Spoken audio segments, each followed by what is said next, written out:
"Grandma, tonight they're going to take your house." My granddaughter whispered it like a bedtime secret, but it wasn't a fairy tale. It was a warning, and it shattered everything. I raised my son alone, paid for his school, his wedding, even his down payment, and now he wants to erase me with papers, signatures, and smiles. But they made one mistake. They forgot I was still sharp, still standing, still here. What happened next? Let's just say, when someone builds a trap for you, sometimes you use their own nails to seal their fate. This is not just a story about betrayal. It's about a woman who stood still long enough to strike back, harder than they ever expected. If you think you know how this ends, think again. I didn't believe a child's whisper could sound like a gunshot, but Sophie's words hit me like one. "Grandma," she said, voice so quiet I nearly missed it. "They're going to take everything, your house, all your money, tonight." Her tiny hand trembling on my sleeve sent a chill through me more cold than any autumn breeze had the right to bring. I could feel my heart skip a beat, blood rushing into my ears until the only sound I could hear was the thunder of my heartbeat, and the only thought I could muster: this can't be happening. For a moment, my mouth dried shut. I wanted to cry, to shout, to gather her and shield her from the fear that had crept into her voice. But instead, I let calm anchor me. There was no time to falter. I gave Sophie my gentlest smile and asked her to tell me more. Her voice cracked. Too young to carry such weight, but carrying it nonetheless. I overheard them talking in the kitchen. Dad said, "She's old. It's easier if it's done tonight." Mom said something about papers and the bank. "I'm scared, Grandma. I don't want you to be alone." Her plea lodged itself in my chest. I pulled in air, steadied my shaking hands. "You did the right thing, Sophie," I whispered. "Let's stay calm for now, okay? No one else needs to know." She nodded, but the tremor in her Christmas-hushed voice remained. My stomach emptied, but my mind started weaving a shield, brick by brick. Later, I sat on that same rocking chair I'd used when she was a toddler. The memory of Sophia's first steps, toddling toward me with arms outstretched, felt alive on my skin, full of soft little fists that wanted only Grandma's love. The memory turned to brighter days, my son Dylan's childhood school plays, the countless graduations, first days of school, weddings. I had been there, and I had paid for it too. I remembered signing the title of my car over to the dealer when Dylan needed tuition money for his university. I remembered nights spent budgeting pennies so I could help pay for Rebecca's costly wedding veil. I remembered quiet volunteer work, cooking extra meals so I could send more home. Every sacrifice felt like a mortar in the foundation of their lives, and now they wanted to pull me out of my own home with paper and polite smiles. I took a shaky breath. If fear comes first, I decided, it gets stronger the moment you let it breathe. So I tucked it away, wrapped it like a papier-mâché in my chest, and gave it nothing more than an acknowledgement. I dialed Janet's number on my old rotary phone, because I still use it, and it's a kindness to myself to keep contact with the past. Janet answered quickly, voice calm and steady, like a lighthouse against a storm. "Janet, dear," I said as I sat down at the kitchen table, clutching a mug of lukewarm tea I barely felt. "I need your help." She asked no questions. I'd known her long enough to not waste words. I told her exactly what Sophie had whispered. As I spoke, my voice began trembling but stayed firm. When I finished, there was silence on the other end. "Oh, Maggie," she said finally. Her tone was gentle but alert, lifeboat strong. "You did the right thing telling me." I swallowed. Janet and I had worked together decades ago at the local community center. We'd seen each other through school board meetings and bake sales and long nights of grading. I trusted her more than anyone. "Listen," she continued, "I'll check in for you tomorrow at the bank branch near Dylan's home. I'll go in quietly, see what I can find, overhear what I can. Don't make any moves tonight." Closure. It wasn't help. It was anchor. I thanked her, hung up. The silence that followed was thick, but not empty. It was full of plans, silent defenses forming like dark undercurrents in the quiet of the ocean. Sophie reappeared a moment later, clutching her favorite stuffed bird. She'd been watching me the entire time, her small jaw set like a little fortress. "Will you be okay, Grandma?" I touched her cheek, soft and warm. "I will," I said. "For you, I will." I sent her to bed, stroking her hair until her breathing settled. As she drifted, I stared at the door, closed but not locked. Every memory of building with love felt tainted by the thought of my own foundation being dismantled. But I remembered something else, too. Stability is shaped, not given. It's formed, layer by layer, when you don't abandon what you built, no matter how old you are. I gathered the tea, my mug now scalding, feeling its warmth like a pulse. If they thought I was fragile because of age, they never knew how storms settle into the bones of us elders, not to break us, but to make us wise. That night, as the house settled into darkness and the roof whispered against the wind, I made a silent promise to myself and to Sophie. I would not be pushed, not tonight, not ever. The next morning came with a silence I didn't trust. I moved through the house like a ghost, straightening cushions, folding a dish towel I hadn't used, listening, not for voices, but for intentions, hiding behind everyday noises. As I reached for the front door to fetch the newspaper, I found something else tucked neatly between the screen and the main door, an envelope. No address, no name, just Maggie, scrawled in ink that seemed too hesitant to belong to someone confident. My hands were still dry from sleep and the paper felt brittle against my fingers. I stepped back into the kitchen, peeled the flap open, and unfolded the single sheet inside. "He doesn't want your home. He wants what's inside the vault." That was all it said. No signature, no clue. I sat down hard, the letter trembling in my fingers. Vault? What vault? The only safe I owned was a fireproof box tucked behind the false wall in my bedroom closet, something only Dylan and I knew about. It held old family photos, my original will, some savings bonds, and my grandmother's engagement ring. Sentimental, not lucrative, unless Dylan thought otherwise. I read the letter 3 times, each time feeling my body tighten. The ink on the page wasn't angry or cruel.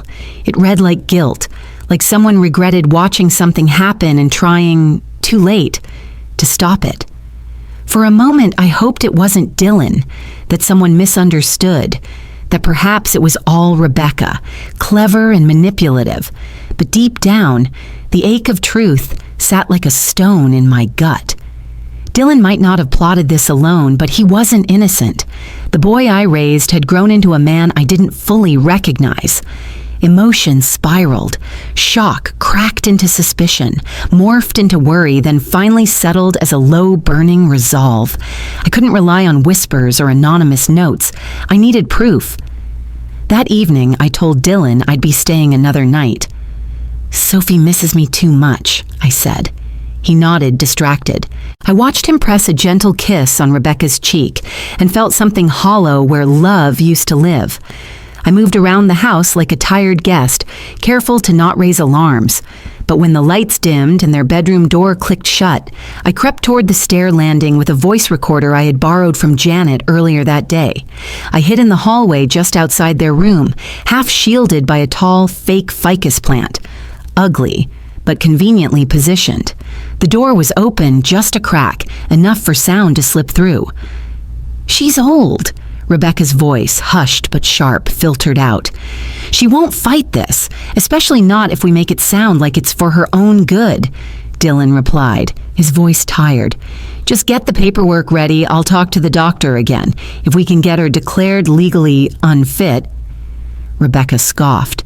"Then it's all ours. The account, the house, and whatever's in that safe she keeps hidden." My fingers dug into the recorder as bile rose in my throat.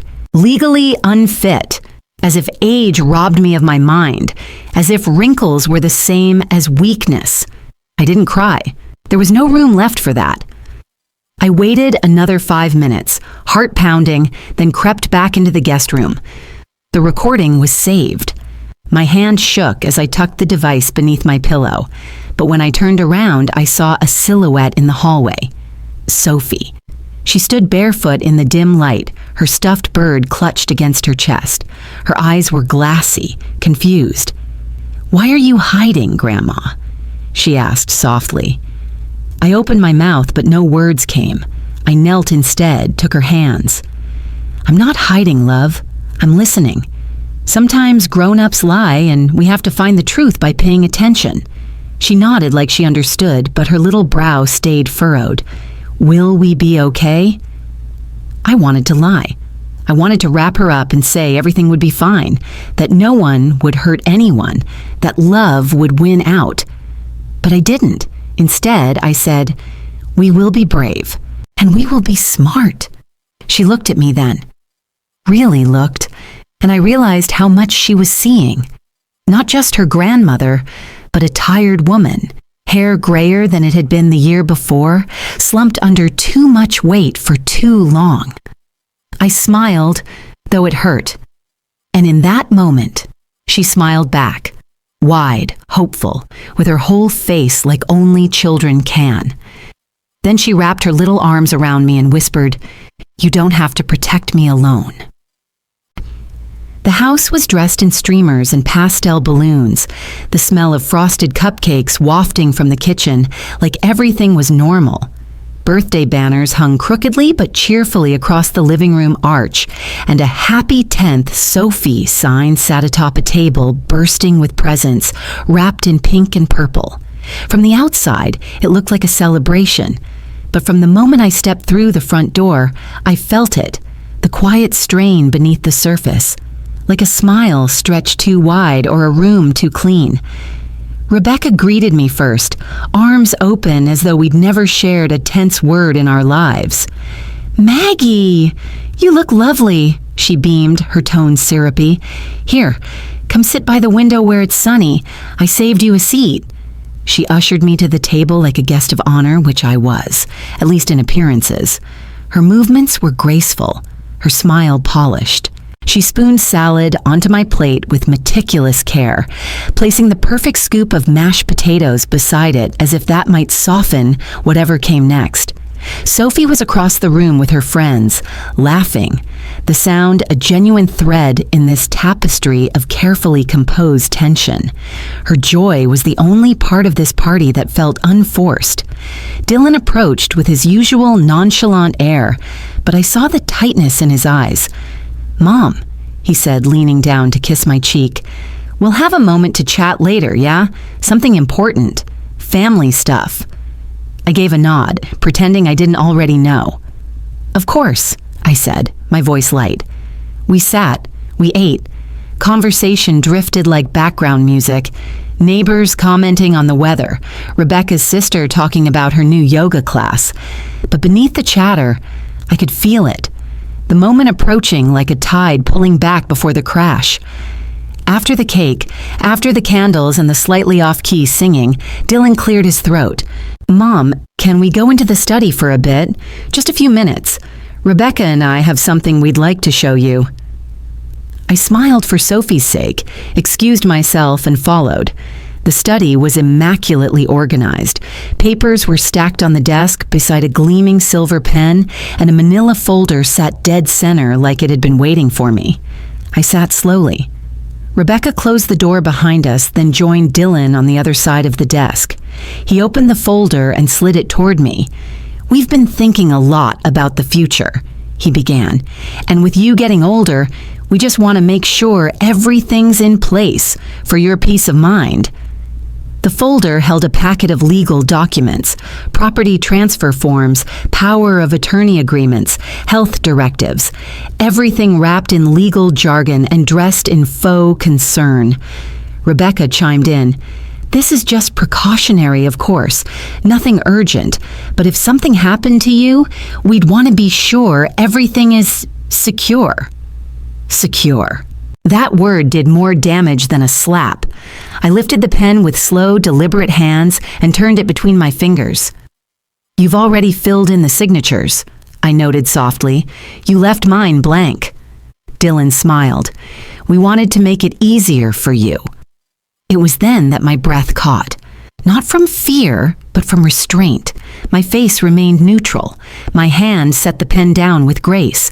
I glanced over the documents, page after page of subtle control. If I signed these papers, I would become invisible. A name with no authority. A woman whose worth ended at the dotted line. My stomach twisted, not with panic, but with grief. Grief that the boy I once carried in my arms now saw me as a hurdle to be cleared. I looked at them, my son and his wife, and for a moment, I wasn't Maggie the mother. I was Maggie the widow, Maggie the forgotten, Maggie the mark. But I smiled. "I'd like to read through these properly," I said. "Give me until tomorrow." Dylan hesitated, but Rebecca stepped in quickly. "Of course, we just wanted to get it in front of you." I stood. "Thank you," I said, voice sweet as syrup, "for thinking of me." The mask never slipped. As I stepped out of the study and back into the hum of the party, I caught Sophie's eyes across the room. Her smile faltered just slightly when she saw my face, though I hadn't realized until then that I'd lost it somewhere between the folder and the door. I smiled again, forced and tired, and waved. She waved back, then turned toward her friends. I made my way to the window seat Rebecca had saved for me and sat with my hands in my lap, a smile pinned to my lips like a brooch too heavy for my blouse. Outside, the sun glinted off the driveway. Cars came and went. Laughter rose and fell.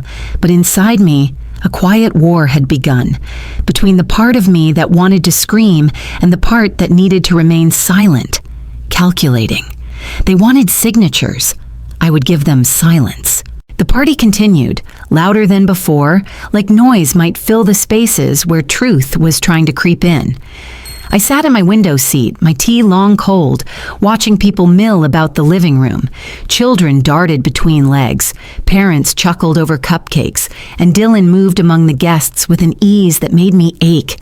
He looked so much like the little boy I once walked to school, just taller now, more polished, more distant. Then I noticed them, Dylan and Rebecca, standing near the kitchen archway, speaking in voices not meant for me but just loud enough for me to catch fragments. Rebecca laughed lightly, tossed her hair. Dylan leaned in closer and muttered something that stopped my breath. "We'll use the confusion. Seniors get cloudy. The doctor will write it up, no problem." Confusion. Cloudy. Words not meant for mistakes or forgetfulness, but for strategy. Rebecca nodded. "She's on the edge anyway. This makes it easier. Signatures can be explained later." The blood drained from my face. A hot wave of nausea rolled through me. I gripped the edge of the table just as my body stiffened. Every fiber wanted to rise, to storm over, to shout, but I stayed still, because staying still meant hearing more. Then suddenly, thud, Sophie. She had been running toward me, barefoot, her tiny feet slipping on the hardwood floor. Her little body hit the ground with a sound too heavy for her size, and my heart leapt from my chest. "Sophie!" I cried, rushing forward. She sat up with a whimper, holding her elbow, eyes wide and confused. Tears brimmed but didn't fall. Her bravery astonished me. Dylan rushed over, kneeling beside her. "Sweetheart, are you okay?" His voice was full of concern, and yet all I could hear was the whisper he'd said minutes before. "Use the confusion." As he examined her arm, I knelt beside her too and caught her gaze. She didn't cry, not even then. She just looked at me and whispered, "I was coming to you, Grandma. I wanted to tell you the cake is your favorite, lemon." It was too much. I gathered her in my arms and kissed her head. "Thank you, darling," I said. "You're so thoughtful." But behind my smile, my thoughts reeled. They had plans. They had words like cloudy and signatures and explained later. And I was supposed to pretend like I hadn't heard. I helped Sophie to her feet, watched her scamper off again like nothing had happened. But the moment lingered. a crack in the illusion they were trying to build. And in that crack, I felt my breath begin to tremble. I returned to my seat, but this time I let my body sink low.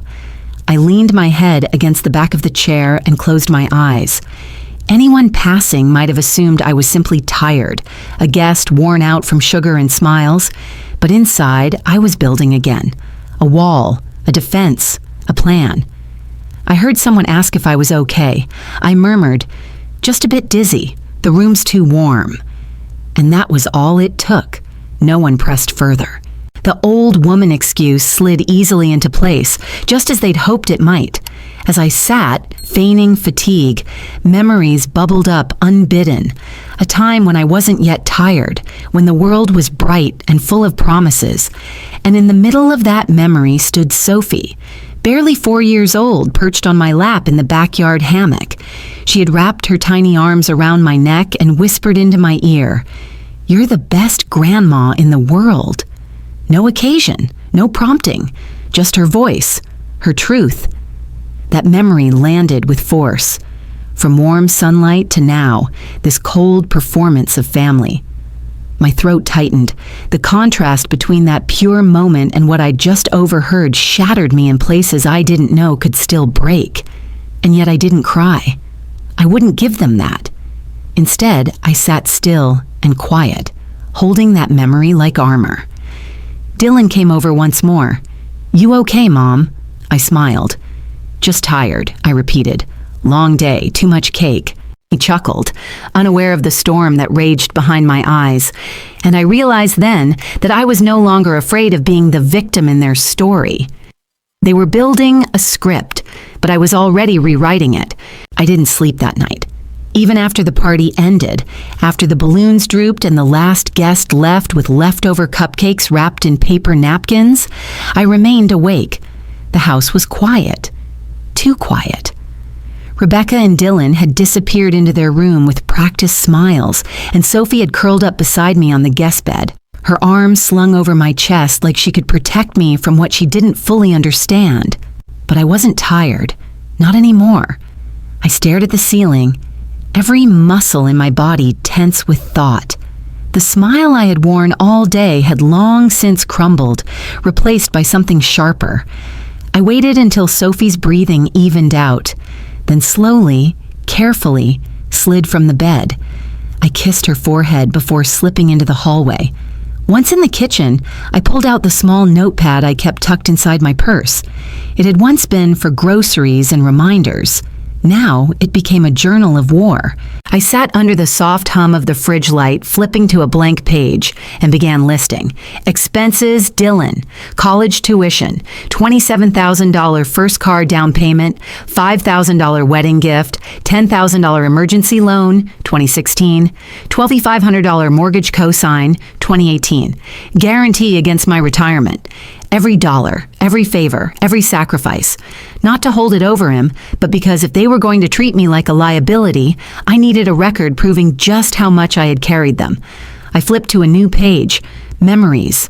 Stayed up 3 nights straight when he had chickenpox, age 7. Took a second job when his music scholarship fell through. Paid for Rebecca's mother's medical bills when insurance wouldn't cover it. Each line pulsed with the quiet ache of being forgotten. It wasn't bitterness, it was clarity. They thought I was alone, but I wasn't. I picked up the phone and dialed Janet first. She answered in 2 rings, her voice groggy but alert the moment she heard mine. "Something happened? I need to talk, and I need you to listen." I told her everything about the folder, the overheard whispers, the fall, the letter, the manipulation. By the time I finished, her voice was cold steel. "I'll be there in the morning." "Not here," I said. "Meet me at the library cafe at 10. Bring Emily if she's free." Emily was Janet's niece, smart, discreet, and a certified notary. I didn't need her signature yet, just her presence. I then dialed Linda. Linda and I had worked side by side for nearly a decade. She had gone into elder law after her husband passed, dedicating her work to women like us, women who had done everything right, only to be discarded when we were deemed no longer useful. She answered with a yawn. "Maggie, can I hire you?" I asked. A pause. Always, what's going on? And again, I told the story. Slower this time, less emotional, sharper.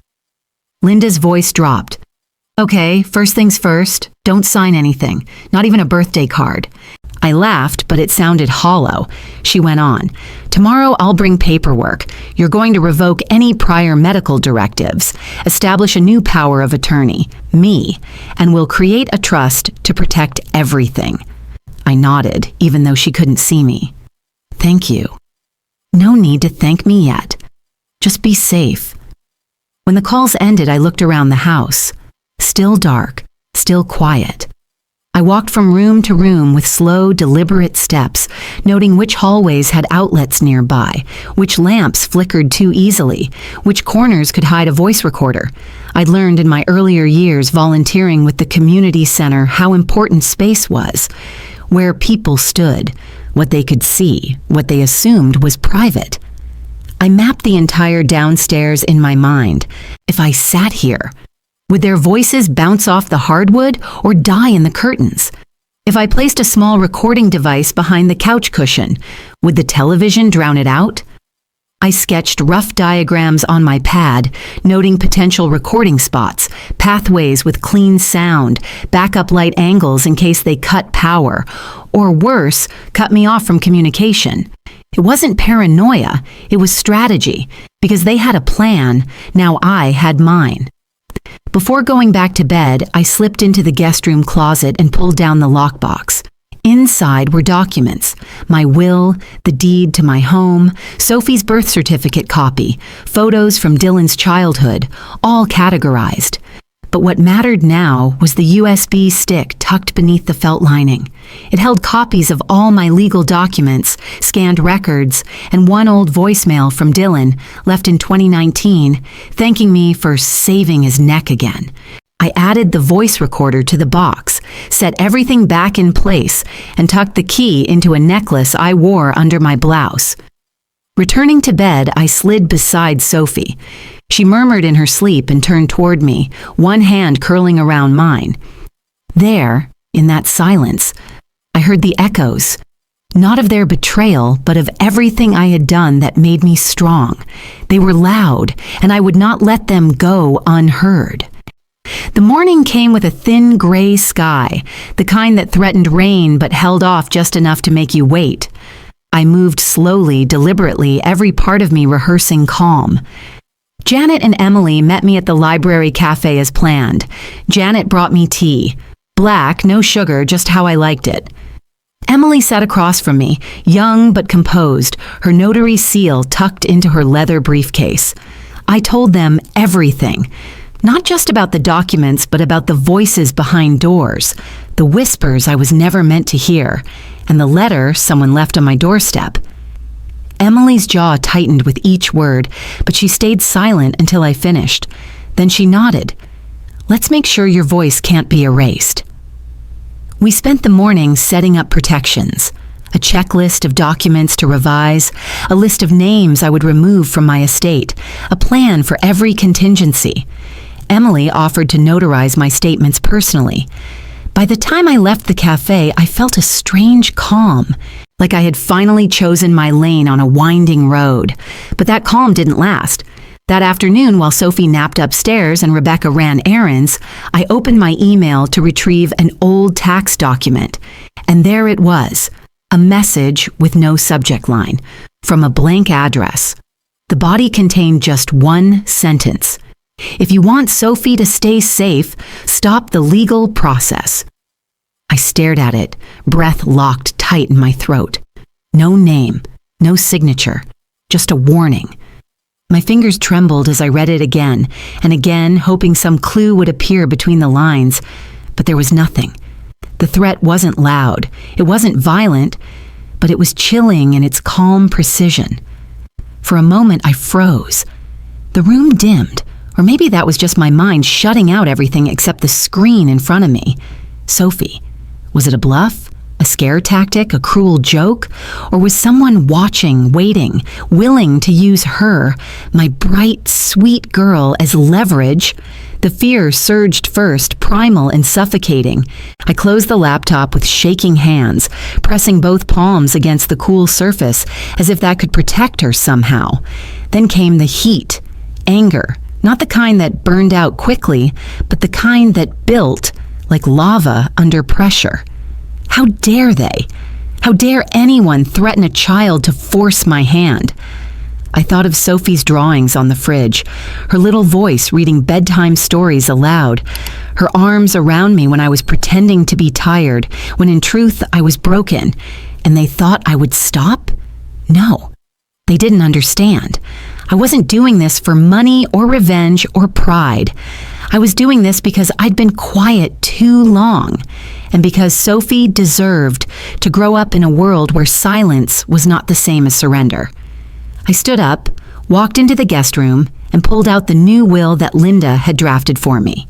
I took out a pen, sat at the desk, and wrote the final clause myself, my hand steady now, each word a strike against the fear that had just tried to shake me. I, Margaret Elaine Hayes, declare Sophie Marie Hayes as the sole beneficiary of all assets, financial and sentimental, including property, bonds, jewelry, and any remaining estate items under my possession or control at the time of my death. I dated it, signed it, then called Emily. Within the hour, she was at the door with her seal, quiet and composed. She didn't ask about the email. I didn't offer it, but as I handed her the new document, I looked her in the eye. "Make this one official," I said. "I want the world to know exactly where I stand." She pressed the seal with finality. "Consider it done." After she left, I tucked the document into the fireproof box with the rest, locked it, hid the key. It started raining just before midnight. I stood at the window and watched it fall, soft, steady, cleansing. The kind of rain that didn't flood or roar, but whispered through the trees like a memory returning home. Each drop tapped against the glass, and I imagined them carrying away the fear, washing over the quiet parts of my life where I had stayed too small, too polite, too easy to dismiss. Sophie stirred in her sleep, murmuring my name, then settled again. I pressed my palm to the glass. Outside, the storm was gentle but certain, and so was I. It was a quiet afternoon. Too quiet, almost expectant. The sun filtered through the living room blinds in long, thin lines, slicing across the carpet like soft prison bars. Outside, a few leaves blew along the sidewalk, their scratchy dance against the pavement the only movement in an otherwise still world. Inside, the air was thick. Dylan stood near the fireplace, his arms crossed, lips pressed into a thin line. Rebecca sat at the dining table, her nails tapping against a manila folder. Calm, rhythmic, rehearsed. The folder sat like a centerpiece between them. "Mom," Dylan finally said, gesturing to the table. "Can we sit? It's time we finalize this." I didn't flinch. I moved slowly, deliberately, lowering myself into the chair they'd clearly saved for me, right in the middle across from both of them. My hands rested on the edge of the table, steady, silent. Rebecca opened the folder. "We've reviewed everything again, and we made it as simple as possible. This is just to make sure things are smooth going forward. No surprises." I raised an eyebrow. "Smooth for whom?" Dylan sighed, trying to summon that calm, patient tone he used when Sophie wouldn't eat her vegetables. "We just want to make sure you're taken care of. These documents make it easier to handle things if anything unexpected happens." I looked at the papers. Legal jargon about property transfer, power of attorney, healthcare directives, most of it already pre-filled. All that remained was my signature, my surrender. I leaned back in the chair, folded my hands. "No," I said plainly. Rebecca's smile didn't even flicker. "What do you mean, no?" "I mean, I won't sign," I said, clearer this time. Dylan's jaw tensed. "Mom, please don't make this harder than it needs to be."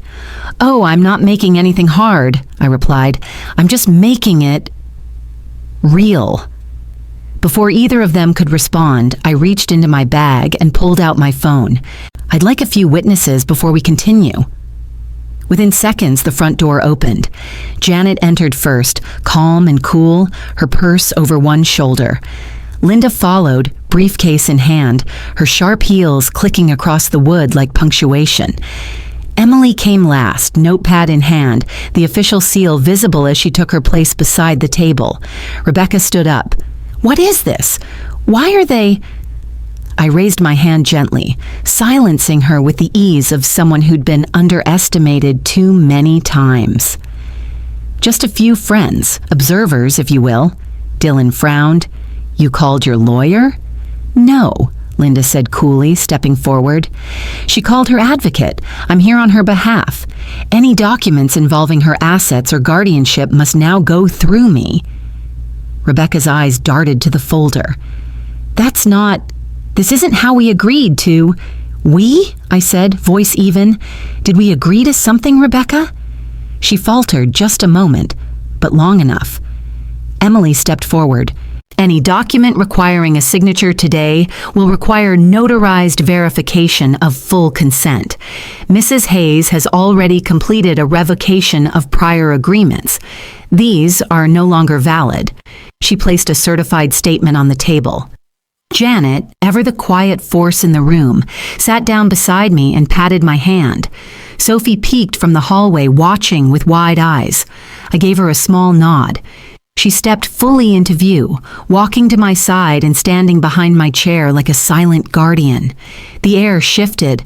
Where earlier I had been alone, now the room held a new balance. Dylan and Rebecca, so confident moments ago, suddenly seemed unsure, surrounded, exposed. Dylan tried again. "Mom, this isn't necessary. We just wanted—" "What you wanted," I said, "was to make sure I didn't have control, that I couldn't say no." He looked genuinely hurt. For a moment, the boy I raised flickered behind his eyes. "But I am saying no," I continued. "Not out of spite, not out of paranoia, out of clarity. I know what I've given, and I know what I deserve." Rebecca huffed, grabbing the folder. "Well, if you're going to turn this into a public spectacle—" "This is not a spectacle," Linda interrupted, standing taller now. "This is a woman reclaiming her rights in front of witnesses, a move your own documents made necessary." I glanced at Sophie. Her small hand rested on my shoulder. In that touch, I felt everything. Trust, protection, love. The room wasn't mine. The house wasn't mine, but the moment, that was mine. For a moment, the silence in the room was absolute. So still, you could hear the clock tick 3 times over before anyone dared to move. Rebecca's fingers tightened around the folder, her smile replaced by a flicker of uncertainty she hadn't shown before. And then Emily stepped forward, her expression unreadable, her voice calm but clear. "I wasn't going to say anything," she began, "but seeing how far this has gone, I think Mrs. Hayes deserves the full truth." She turned slightly to face me. 2 weeks ago, I received a call from Rebecca. She asked me, off the record, what it would take to begin the process of having a senior declared unfit for independent living. Specifically, she asked about involuntary placement in a care facility. The words fell like iron. No one moved. Rebecca paled but quickly forced a laugh. "That's not—" "Emily, I was just asking about resources. You misunderstood—" "No," Emily said simply. "I didn't. You asked if it would be easier if Maggie were already in assisted living before any property transfer. You said she was too attached to the house to see clearly." Every eye turned toward Rebecca now. She tried to hold her ground, but the carefully painted mask was slipping. I saw the calculation in her eyes, scrambling to find footing, to rebuild the illusion. Dylan looked at her, stunned. "You said that?" Dylan, come on," she stammered. "It was just a question, just an idea." My stomach turned, not because I was surprised, but because a part of me had still hoped I was wrong. Still, I stayed seated. Still, I remained composed, because now it was my turn. I opened my purse and pulled out a small folder of my own. Not thick, not impressive in size, but powerful in content. I wasn't going to bring this out either, I said, but since we're sharing truths, I slid the folder across the table. Inside were copies of checks, wire transfers, emails, letters, a timeline, years of support I had given Dylan when no one else did, my handwriting on tuition forms, my bank statements showing payments for his mortgage when he fell behind, photos of the car I sold to get him out of debt after a failed business venture. Linda spoke as Dylan opened the folder. This is what we call informal equity. It may not be a loan on paper, but in court this demonstrates intent, sacrifice, and dependency. Dylan said nothing. His face was unreadable now, ashamed, angry, or maybe both. I did all that, I said, not because I expected repayment, but because I believed in you. I believed in this family. I turned to Rebecca. I see now that belief was misplaced. She said nothing, not even a denial. I stood then, slow, deliberate, steady. My voice didn't tremble. This house, I said, gesturing around me, wasn't built by signatures or contracts. It wasn't built by inheritance or strategy. It was built every time I stayed up late to help with homework. Every night I made soup when Dylan had a cold. Every holiday I spent alone so he could be with his wife's family. Every time I said yes when I wanted to say no. I looked at them both. This home is built from love, not paper. No one spoke. Even Sophie, still standing near the doorway, was utterly still. I walked over to her and gently took her hand. She looked up at me with that deep, wordless understanding children sometimes have. I think, I said, we've had enough conversation for today. Janet stood up beside me. Emily gathered her things, and Linda gave one last look toward Dylan, a mix of disappointment and finality. As we stepped out into the hallway, the house suddenly felt colder, quieter. But I didn't look back. Rebecca's voice, small and distant, followed us as the door closed. "Maggie, please, you don't understand." I paused, turned my head only slightly. "Oh," I said, "I understand more than you think." And then I walked away. 3 days. That's how long it had been since I last saw Sophie. Not a phone call, not a visit, not even a note. Dylan and Rebecca had shut the doors, literally and emotionally. No more sleepovers, no more hugs at the door, just silence, an absence too loud to ignore.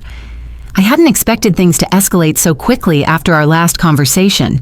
I'd thought perhaps pride would keep them distant for a time, but I hadn't imagined they'd weaponize Sophie, that they'd use her, my granddaughter, my light, as a pawn in this game of retaliation. But they had, so I acted. Linda filed the papers that afternoon, an emergency request for grandparent visitation rights under state law. It wasn't a full custody battle. It wasn't about taking Sophie away. It was about recognition, about saying, I exist in her life and you don't get to erase me. We stood outside the courthouse the next morning. The sky was overcast again, the weather strangely consistent with the storm building inside me. Janet stood beside me, holding a small manila envelope with photos of me and Sophie over the years. School recitals, birthdays, movie nights. Linda adjusted her blazer, eyes scanning the docket. Emily, ever the quiet force, carried her notary journal like a shield. Inside, the courtroom was small, almost too intimate. No sweeping ceilings or echoing walls, just chairs, a judge's bench, and a quiet murmur of conversation from 2 lawyers on the other side of the room. Rebecca and Dylan were already seated at their table. Dylan looked tired. Not regretful, just tired. Rebecca looked alert, calculating.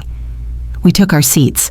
The judge was a woman in her 60s, sharp eyes, steel gray hair pulled into a low bun. Her nameplate read Hon Clara J. Simmons, and the moment she stepped in, the room fell into place. Linda stood first, her voice steady. Your Honor, we are here today to request temporary visitation rights between Mrs. Margaret Hayes and her granddaughter, Sophie Marie Hayes. The child is 10 years old.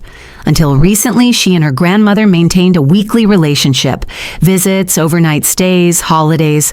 This contact was suddenly and unjustly terminated by the parents, without explanation or cause.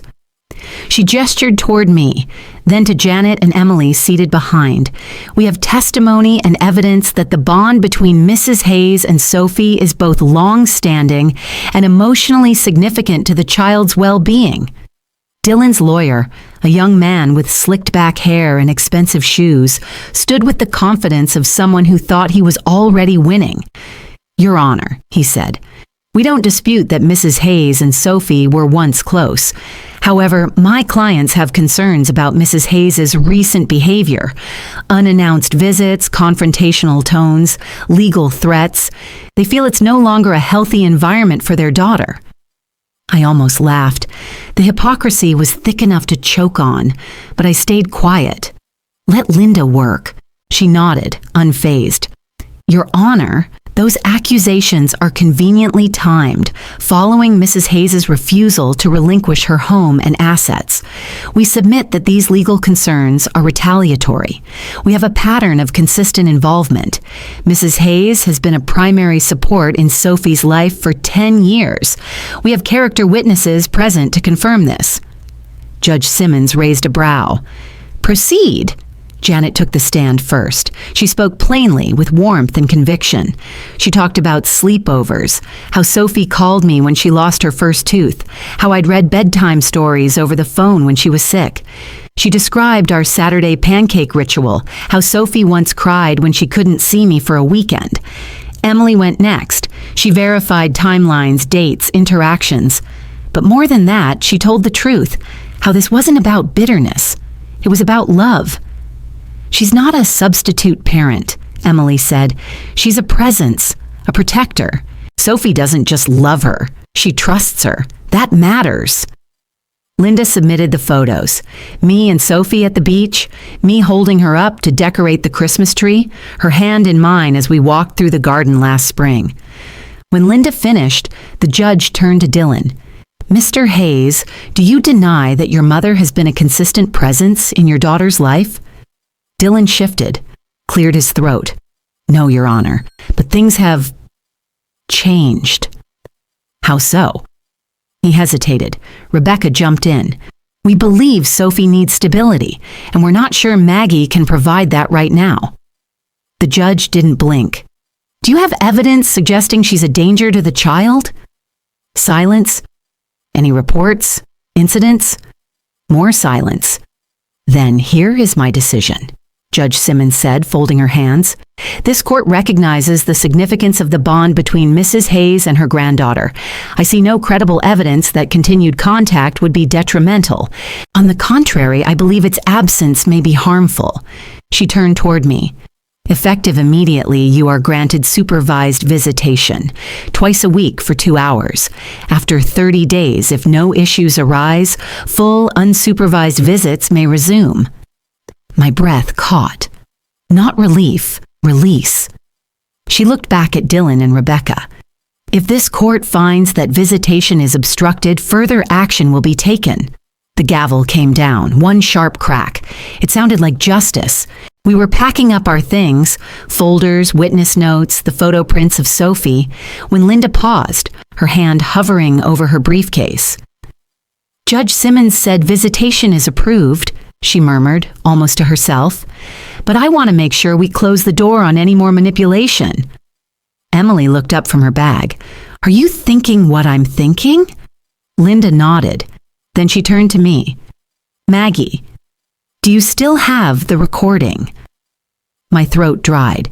"You mean the birthday?" "Yes," she said. "If you want to play it, now's the time." I hesitated, not because I was unsure of what it contained, but because of what it meant to finally let it out. But then I thought of Sophie, of how Dylan and Rebecca tried to take her away, not with honesty, but with silence and paperwork, and I nodded. 5 minutes later, Judge Simmons was back on the bench, summoned by Linda's request to submit new and relevant context for the court record. The room settled once again. Your Honor, Linda began, with the court's permission, we would like to introduce an audio recording captured during Sophie Hayes' birthday party, one where several comments were made by Mr. and Mrs. Hayes, unbeknownst to my client, that reflect motive and intent surrounding the property and guardianship matters previously discussed. Slick-haired Dylan's attorney frowned. Your Honor, we were not made aware of any such recording. This is improper. Simmons raised her hand, stopping him. I'll allow it. Continue. Emily stepped forward with a small speaker, placed it on the table, and pressed play. At first, just background noise. Laughter, children's voices, clinking dishes. Then came the voices. Clear, unmistakable. Rebecca. She's old. It's easier if it's done tonight. Dylan. Just get the paperwork ready. I'll talk to the doctor again if we can get her declared legally unfit. Rebecca again. Then it's all ours. The account, the house, and whatever's in that safe she keeps hidden. Then silence. Dylan shifted in his seat. His face lost color. Rebecca's eyes darted, her fingers gripping the edge of the table like it might keep her grounded. Judge Simmons leaned back in her chair. I assume these are your voices, she asked coolly.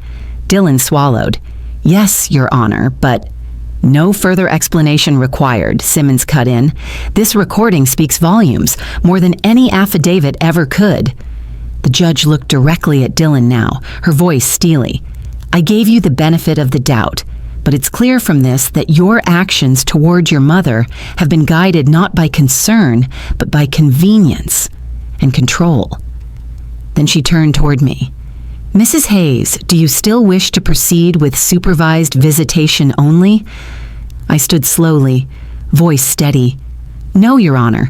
I believe I can care for Sophie in the same way I always have, with safety, love, and consistency. Nothing in this recording reflects concern for her, only for assets.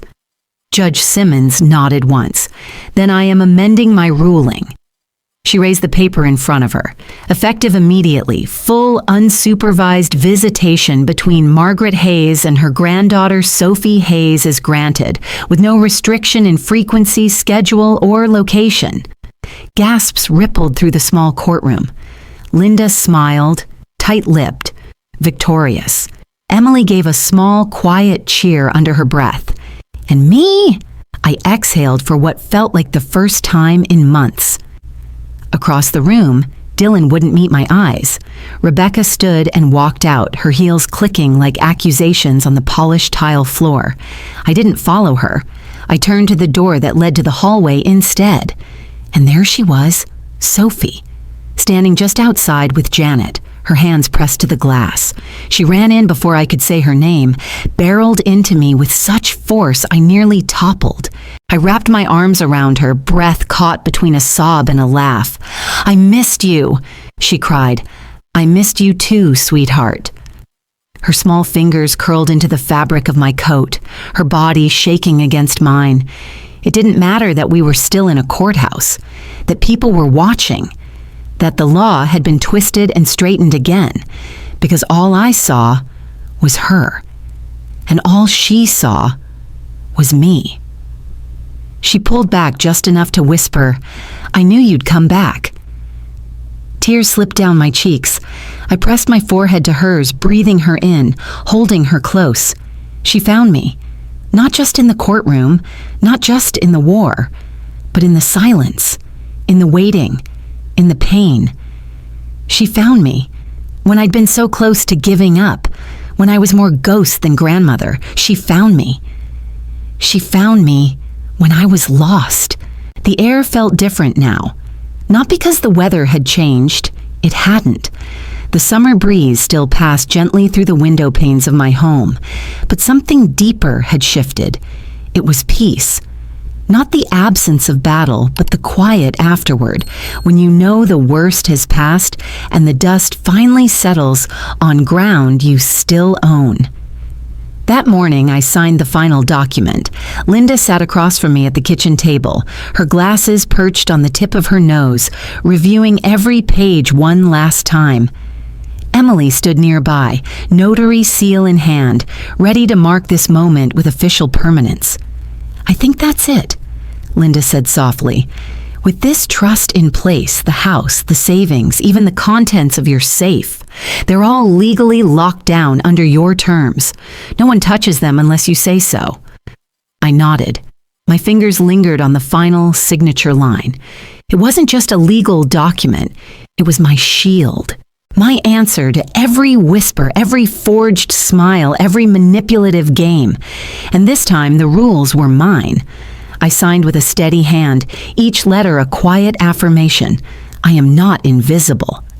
When it was done, Emily pressed the seal and smiled. "It's official." I sat back and let out a breath I didn't know I'd been holding.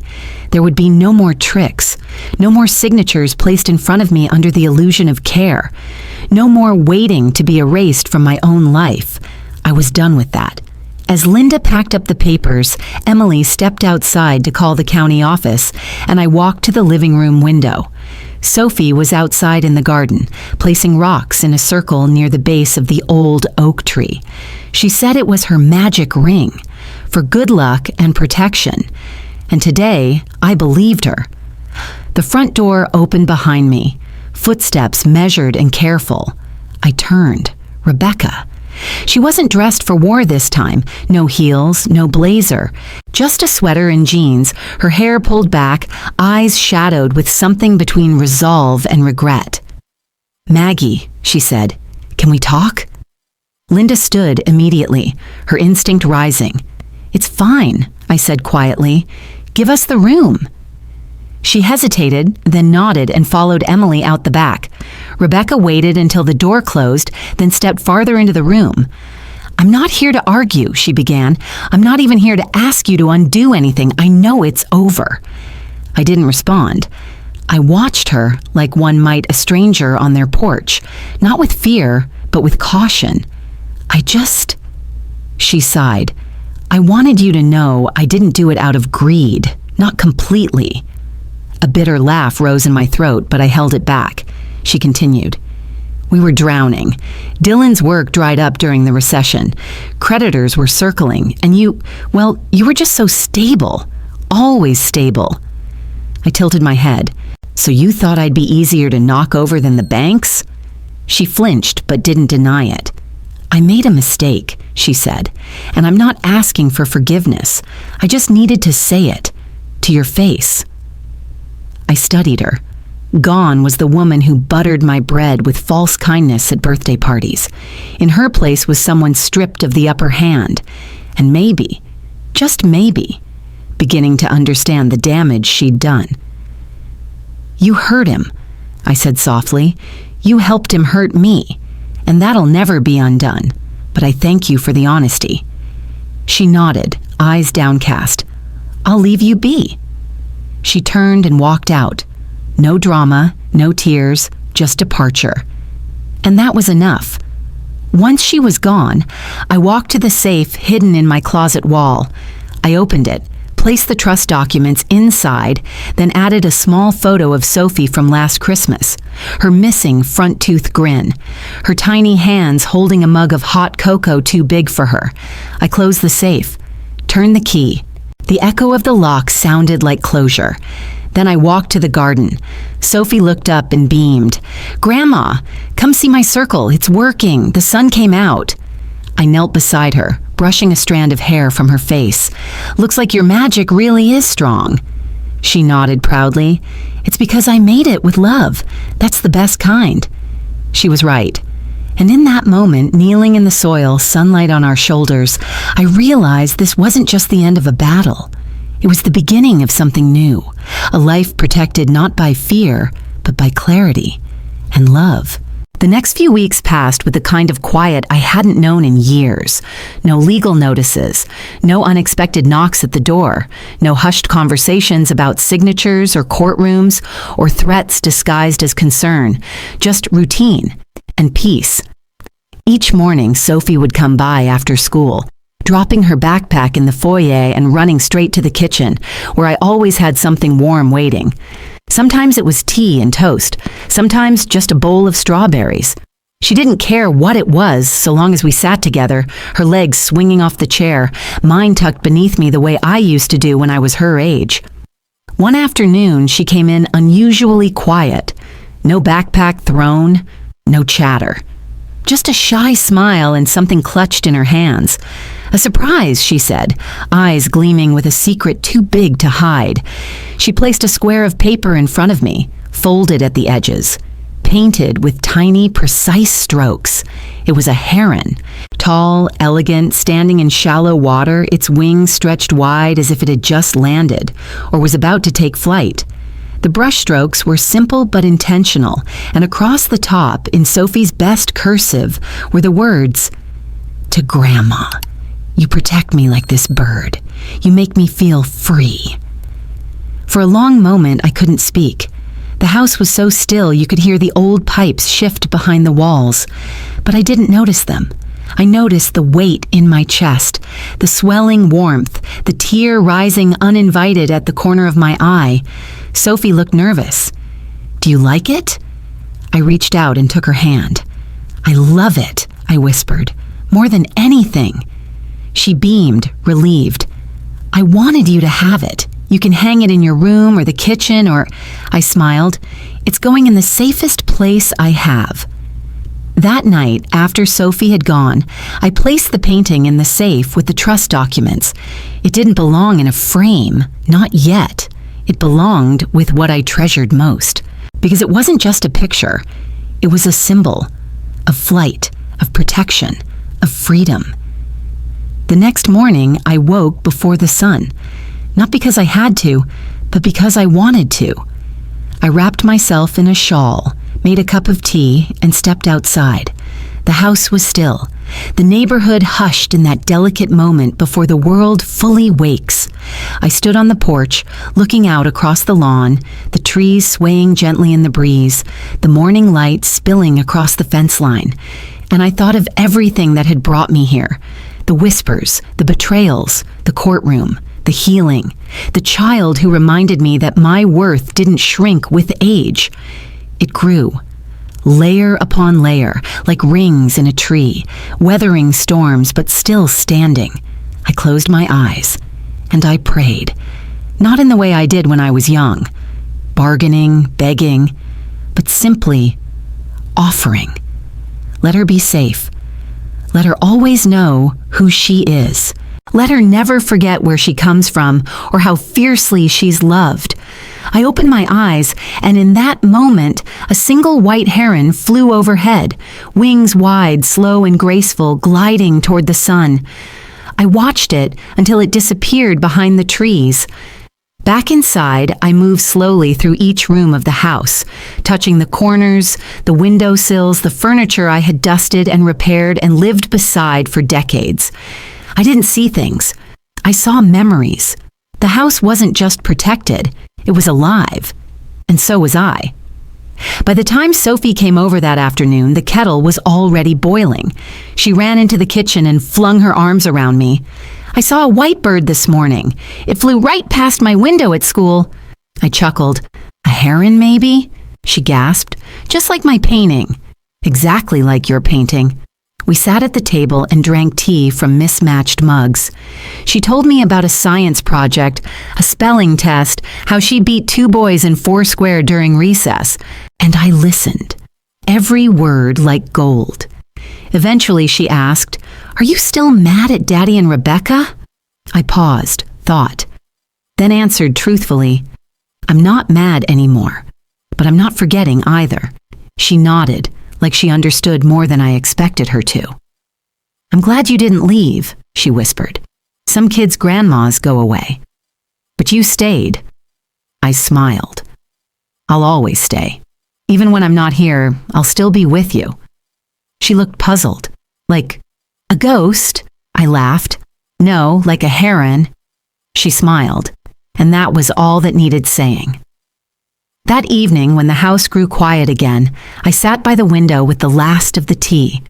The sky outside was streaked with soft lavender and gold, the trees standing tall in silhouette. No more whispers, no more shadows, just stillness, but not the kind that meant surrender. No, Stillness isn't surrender. It's calm before forever.